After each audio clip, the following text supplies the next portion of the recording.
damos la bienvenida en nuestros estudios al doctor Arturo Cabrera, presidente del Tribunal Contencioso Electoral. Nos encontramos en esta ocasión con una entrevista presencial. Damos la bienvenida al doctor Cabrera. Rogamos unos instantes de paciencia hasta que nuestro invitado se acomode debidamente. Desde hace algún tiempo las entrevistas presenciales son bastante escasas por las medidas de bioseguridad. En todo caso, damos la bienvenida nuevamente al doctor Cabrera. Doctor Cabrera, ante todo quisiéramos conocer los motivos de su presencia en la ciudad de Cuenca. Un cordial saludo para los radioescuchas y para la ciudadanía de la SUA y en especial de la ciudad de Cuenca. El Tribunal Contencioso Electoral viene a territorio a cumplir varias actividades. La primera, una actividad de carácter jurisdiccional. Estamos en procesos de juzgamiento de infracciones relacionadas con los gastos de campaña de las elecciones del 2019. Vamos a tener una audiencia en la mañana de hoy, una audiencia que esperamos sea un poco larga y complicada porque tiene ese proceso 17 causas acumuladas. Pero también venimos a desarrollar conjuntamente con la señora presidenta de la función electoral un proceso de capacitación, un conversatorio con los líderes de las organizaciones políticas de esta jurisdicción para poder dialogar respecto del desarrollo de las elecciones seccionales del año 2023 y la aplicación y la implementación de las reformas de la ley que entraron en vigencia en febrero del año 2020. Este tema de las reformas es muy importante, pues hay una serie de temas que se los aplicará por primera vez en estas elecciones. Vamos a hablar de ello, pero antes hablemos de la situación coyuntural de la función electoral. Hay una renovación parcial que tiene que hacerse en el Consejo Nacional Electoral. Esto viene dentro del marco de una situación muy conflictiva en Ecuador con respecto al Consejo de Participación Ciudadana y Control Social. Está de más comunicar a nuestros oyentes lo que está sucediendo allí. Ha sido motivo de tratamiento diario en este y la mayoría de medios de comunicación en las últimas semanas. ¿Cómo ve usted esta situación, doctor Cabrera? Bueno, y al respecto debo manifestar que no solo los procesos de renovación tienen que hacerse en el Consejo. En el Consejo Electoral tienen que renovarse 2 de sus consejeros. Ese Consejo, por la modalidad y la temporalidad de origen actual, tiene que estar sujeto a un sorteo. Pero en el Tribunal Contencioso Electoral también tiene que hacerse esa renovación. La diferencia está en que en el Tribunal no se debe proceder a sorteo alguno, porque los jueces que ya cumplimos nuestro periodo en noviembre de este año, somos el suscrito, quienes habla, Arturo Cabrera, presidente del Tribunal Contencioso Electoral, y la vicepresidenta, la doctora Patricia Guaycha Rivera. Esos procesos tenían un cronograma, una previsión de realización. Desafortunadamente, al parecer, no se ha avanzado en muchos de esos temas, pero como representante de una institución pública que exige y solicita que se respeten sus decisiones, nosotros también respetamos las decisiones de las autoridades competentes en lo que a nivel de competencias nos toca a cada uno. Los problemas que son evidentes en el Consejo de Participación tienen que resolverse de conformidad en la ley y en los canales que consideren oportunos. Al tribunal, y especialmente a mí, no me corresponde calificarlos en su verdadera dimensión. No conozco a profundidad todo lo que está pasando, sino por las notas de prensa. Pero mientras estemos en funciones, mientras Arturo Cabrera esté en funciones como juez y como presidente del tribunal, tendremos la mejor actitud propositiva y proactiva como siempre, todos los días hasta el último. Sin entrar necesariamente a juicios de valor en cuanto a los temas concretos que se están dando, doctor Cabrera, ¿qué reflexiones tiene usted con respecto a la necesaria, imprescindible independencia de la función electoral? Creo que los temas de la institucionalidad son básicos. La función electoral necesita la posibilidad de trabajar para cumplir su misión y objetivos con absoluta tranquilidad, sin interferencias, sin incidentes, sin trámites que llegan a generar conflictos de competencia y que a la larga pueden causar serios perjuicios en el desarrollo de un proceso electoral. Hemos tenido varios procesos electorales últimos en los que han surgido y se han producido intromisiones que esperamos que, si se produzcan, las actuaciones y decisiones del tribunal sean drásticas. No podemos permitir más interferencias. Bien, vayamos a lo que viene, doctor Cabrera. Cada proceso electoral en Ecuador es motivo de controversia, de debate. No nos referimos a los debates electorales, que es una de las variantes que tendremos en esta ocasión. Hablamos de el exceso de partidos y movimientos políticos en Ecuador. Entendemos que para estas elecciones seccionales estarán habilitados más de 250 partidos y movimientos políticos a nivel nacional, más de 40 locales, con cifras que tienden a incrementarse en lugar de disminuir. ¿Qué es lo que pasa con la función electoral? Que no logra controlar este tema. ¿Es el Código de la Democracia lo que lo impide? A ver, no es un tema atribuible a la función electoral, es un tema de carácter constitucional y legal.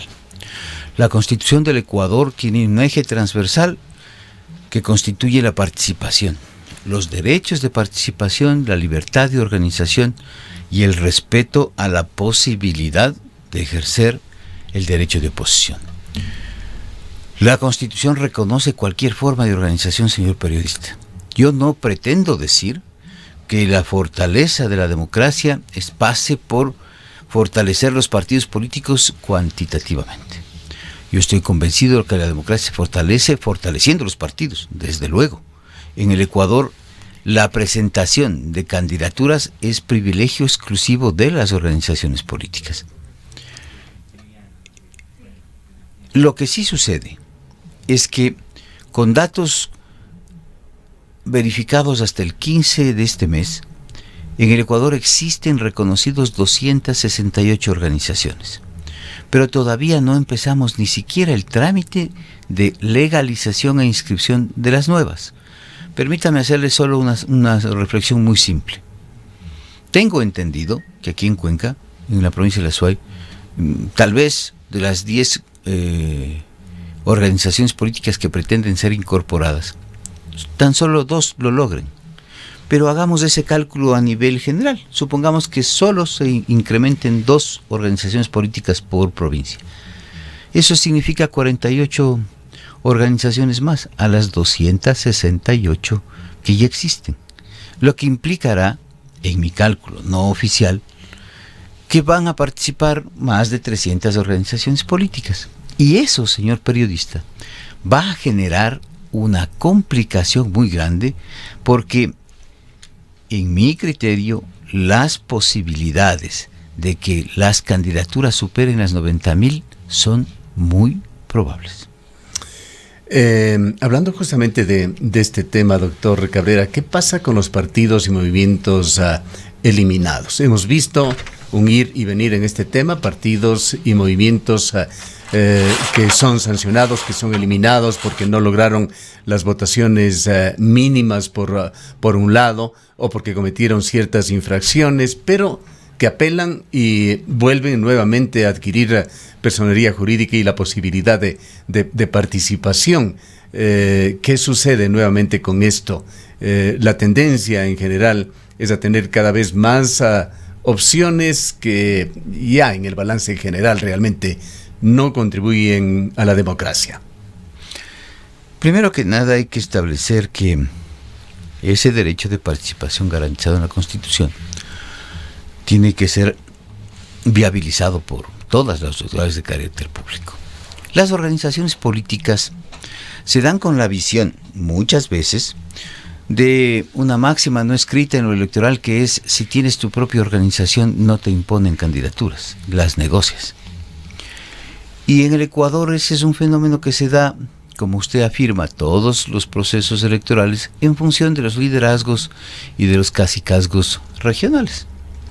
Eso es lo que se disputa ahora, las dignidades con cuotas de poder en la región donde los ciudadanos viven.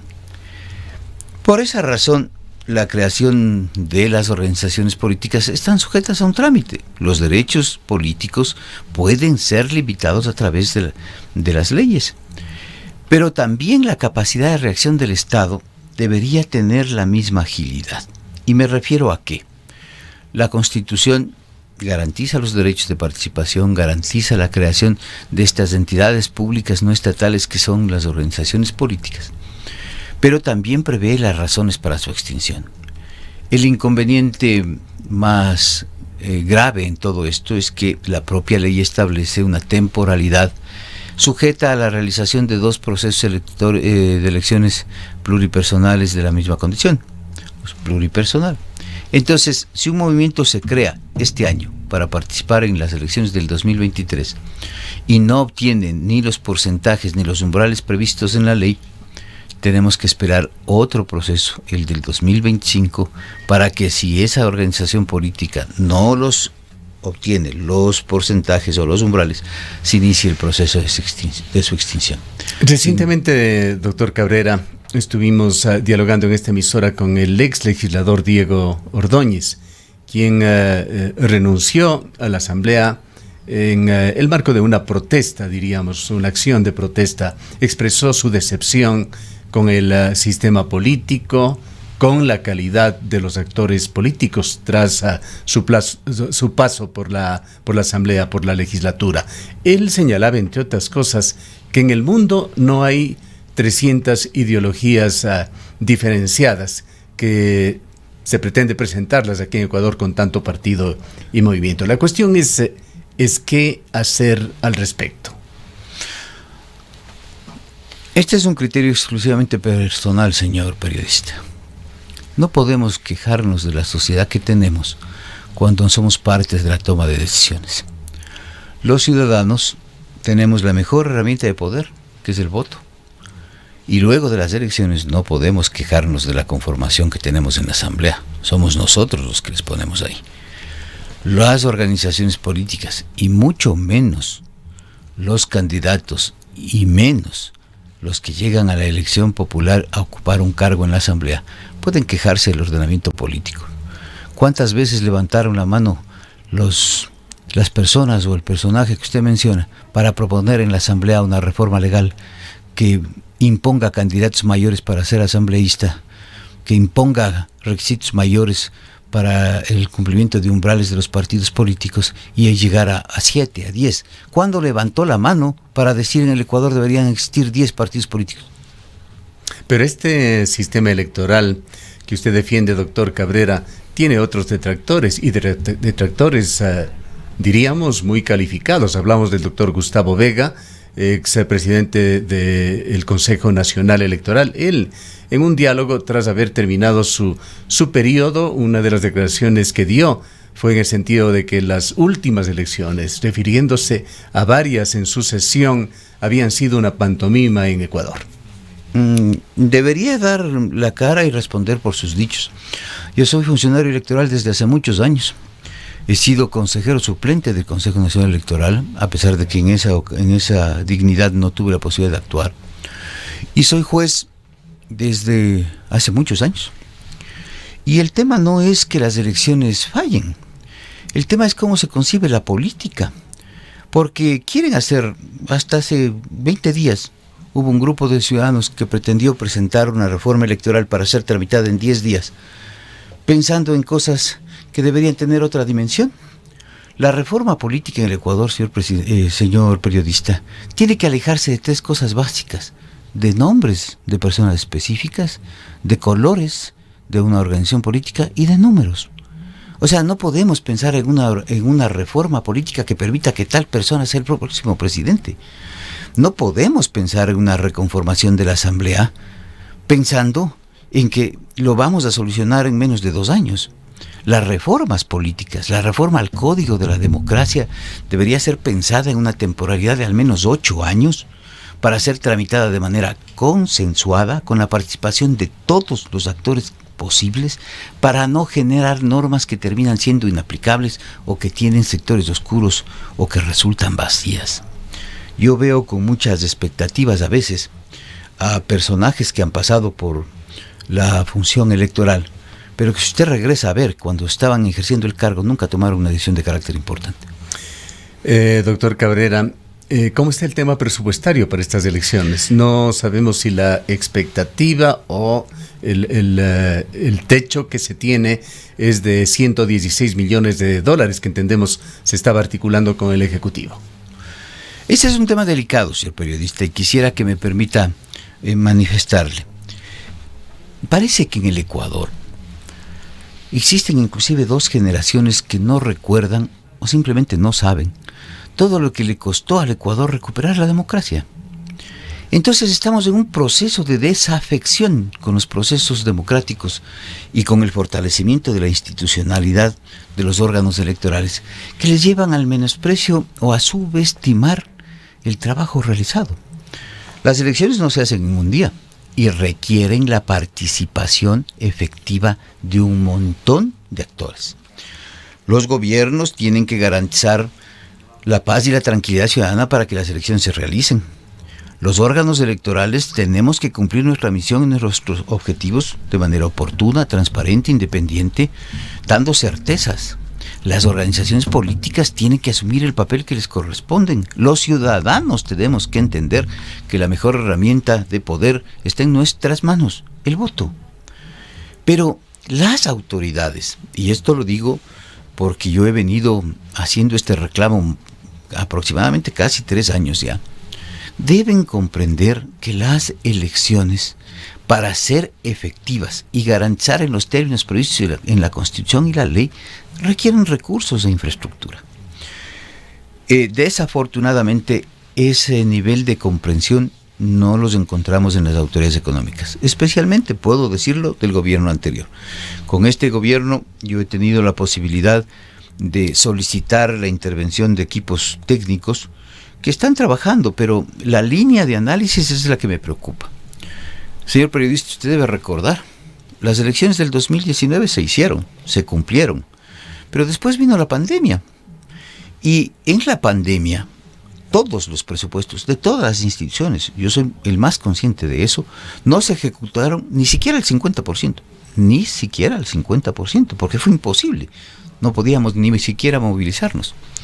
Pero cuando las autoridades de finanzas consideran que ese nivel de ejecución presupuestaria del 50-55% es el que debe regir en un año electoral que tiene presupuesto prorrogado, y le imponen a la función electoral techos que en el caso del tribunal son inadmisibles, el proceso de elecciones del 2021, en la propuesta económica óptima que se hizo al Ministerio de Finanzas, tuvimos un déficit del 80%.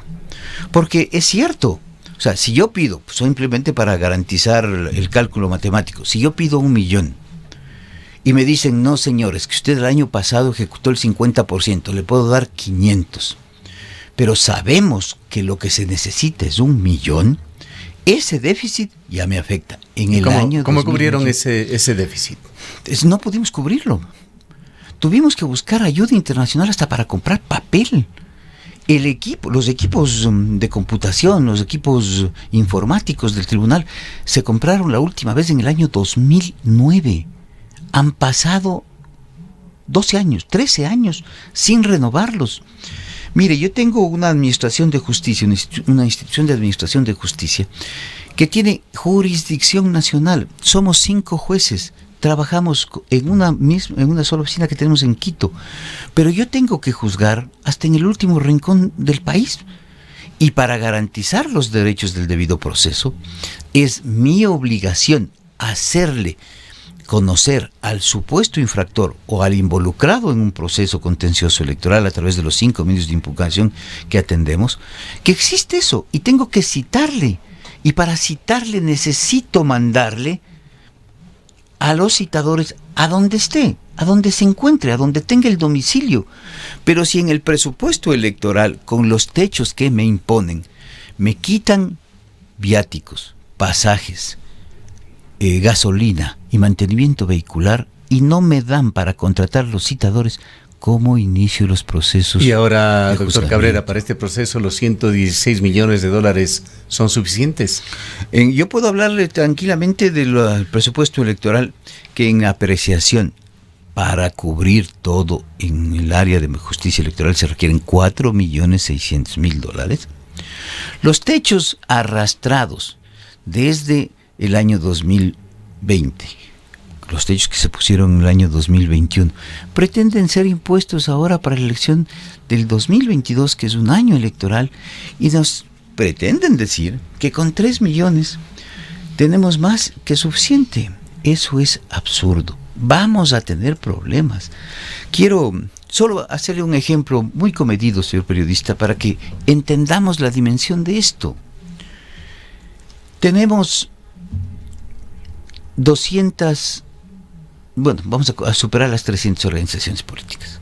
Pero tomemos solo como dato referencial las nacionales que actualmente existen: 7 partidos políticos y 14 movimientos nacionales. Eso da un total de 21. Señor periodista, ¿sabe usted cuántas dignidades se van a elegir en este proceso, incluyendo principales, suplentes, los 14 miembros del Consejo de Participación Ciudadana y los 23 prefectos? Sí, no recordamos la cifra, pero son algunos 11.113 dignidades. Si cada organización política nacional, las 24, pudieran presentar candidatos a todo, ¿sabe cuántos candidatos pueden haber? 235.000. Cuando uno ve los números, se da cuenta que no estamos peleando 4 reales. Estamos peleando un proceso que tiene niveles de complicación más difíciles que la elección general del 2021, que era para elegir presidente y asamblea. Vayamos sin perder de la mira este tema presupuestario, doctor Cabrera, con los nuevos elementos para las elecciones 2023. En esta ocasión habrá debates. Lo hubo ya en la elección anterior del 2021 para los presidenciables, pero ahora son casi 40 debates, 38 debates que tendrá que realizarse a nivel de país. ¿Cómo se los va a hacer? Bueno, esa es una tarea que le corresponde exclusivamente al Consejo Nacional Electoral, pero creo que las dificultades están en la organización de debates simultáneos. Eso va a ser muy, muy, muy difícil. Usted sabe que las limitaciones que se han puesto para que existan debates son aquellos sectores cuyos electores superan los 100.000. Eso deja a muchos sectores sin debate, no diciéndoles que no se van a hacer, sino que deben partir de la iniciativa particular, los medios de comunicación y la academia. Pero en aquellos en los que sí existan, va a ser complicado. Me parece, perdónenme si estoy mal, creo que en la ciudad de Cuenca el proceso del 2019 existieron como 15 candidatos. En Quito hubieron 18. Esa dispersión generará conflictos. Hacer un debate de 15 candidatos a la alcaldía en un solo día, a mí me parece una tarea muy difícil. Más allá de los temas logísticos está también el económico. Recordemos que los debates presidenciales costaron $180.000. Si hacemos una regla de 3 va a ser algunos millones. Claro, sí, y esa es una obligación prevista en la Constitución, en el Código de la Democracia, y que sí, si bien garantiza la visualización de los candidatos, implica, como usted dice, toda una logística y un sistema que garantice equidad, transparencia, fundamentalmente. Hay ciertas inequidades que se han dado también en el país por estos temas presupuestarios. No estamos para abogar por nuestros intereses, pero sí comentarle que a los medios de comunicación en Ecuador, en general a todos, nos pusieron entre la espada y la pared, con deudas en la sumatoria millonarias que no se pagaban, como que la cuerda se rompió por el lado más flaco. Creo que se rompe por los lados más flacos, porque lo que usted dice es cierto. O sea, todos entendemos la necesidad de restringir gastos públicos, todos, yo también. Y en ese camino nosotros también lo hemos contribuido en la medida que sea posible. Pero no pueden pretender que en un año electoral la restricción de los gastos de la función electoral sean tan dramáticos que nos ponen en situaciones patéticas. Ese arrastre les llega también a ustedes, porque si en el presupuesto electoral operativo y jurisdiccional no se contemplan los recursos para pagar los temas que les corresponden por los debates, ¿hasta cuándo se van a prestar ustedes para realizar debates sin cobrar? Es así de simple. Es así de simple. Si yo no tengo posibilidad de tener el personal indispensable para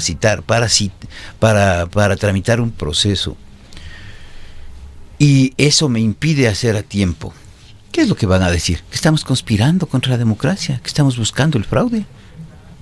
Porque es facilito hablar desde lejos. Pero cuando uno se mete a curiosear en las más de 285 actividades que tiene el calendario electoral, se da cuenta que no es así nomás. No es así nomás. En el tema de gastos de campaña que usted señala, se están juzgando el día de hoy en la ciudad de Cuenca. ¿Qué tipo de situaciones son las que se están tratando, doctor Cabrera? ¿Y cómo se va a impregnar transparencia también en el manejo de la cosa pública con este sistema centralizado que tiene Ecuador?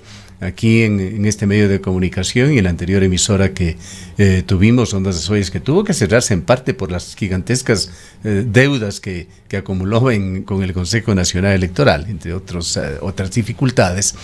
Pero en todo caso, sin desviarnos del tema, denunciamos públicamente en su momento las propuestas indecentes que había de partidos, de movimientos políticos, de realizar concentración de fondos de campaña en medios de comunicación en base al cobro de enormes comisiones de hasta el 50%.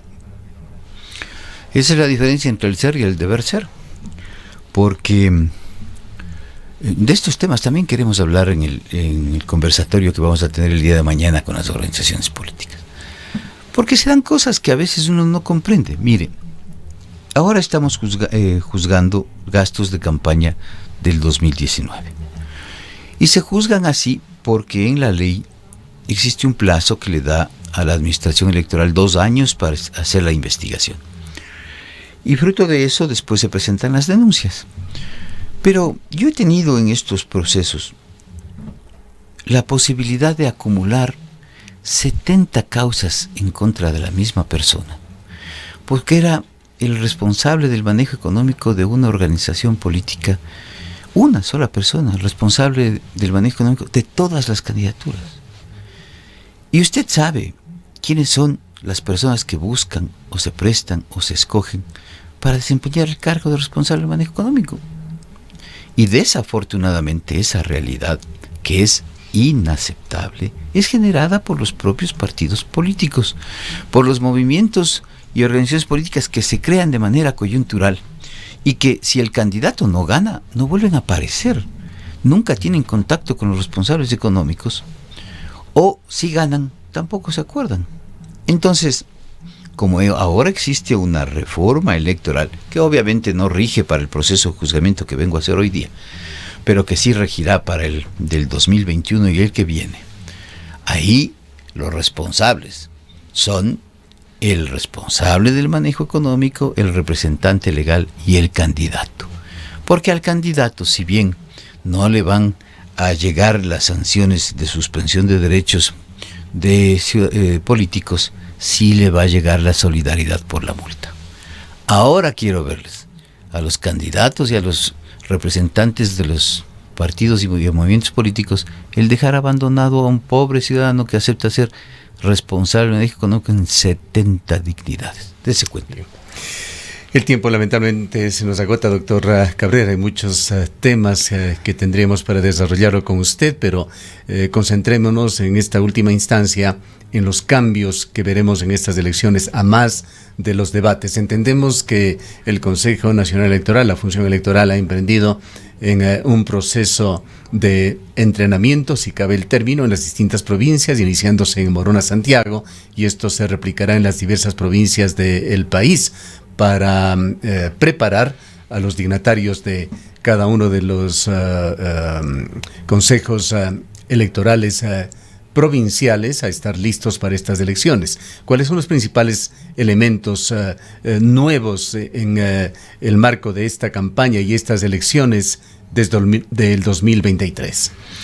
Bueno, desde hace mucho tiempo la función electoral está convencida de que mientras más personas conozcan sobre la Constitución, los derechos, el ejercicio de los derechos políticos, el código de la democracia, cómo presentar los recursos administrativos y cómo tramitar las causas jurisdiccionales, menos posibilidades habrá de ser embaucados.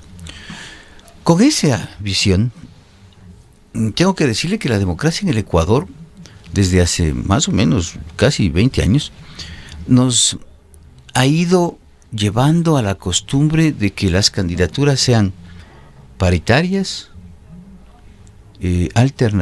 alternativas y secuenciales. Esos requisitos ya se cumplen casi de manera automática en la definición de candidaturas pluripersonales. Pero ahora hay cambios. Ahora hay cambios impuestos por la reforma que llevan muchísimo la modificación del sistema electoral. Uno de ellos es que se cambió la forma de votar. Ya se aplicó en la elección anterior, pero ya no se elige de manera cruzada. Ahora se elige en lista cerrada y bloqueada.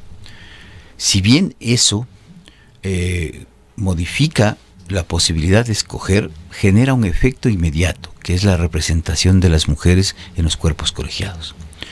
Pero también se cambió el método de asignación de escaños, que sí se aplica. En cuanto a las mujeres, que es un tema de mucha actualidad, estos temas de género, entendemos que un 30% deben ser candidatas. Es un tema progresivo de un porcentaje que ahora se aplica el 30% y en el 2025 será el 50%.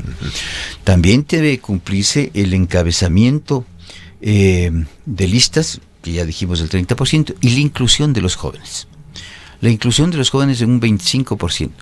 Aparentemente todo es fácil cuando se ve de manera aislada, señor periodista, pero cuando usted ve en la suma de todo lo que estamos eligiendo, se vuelve muy complicado. Permítame ponerle un ejemplo. Una organización política nacional podría pretender presentar candidatos para los 221 cantones del país. 221 candidatos a alcaldes. La norma vigente actual obliga a que de esos 221, 56 de esos alcaldes sean ciudadanos de menos de 29 años.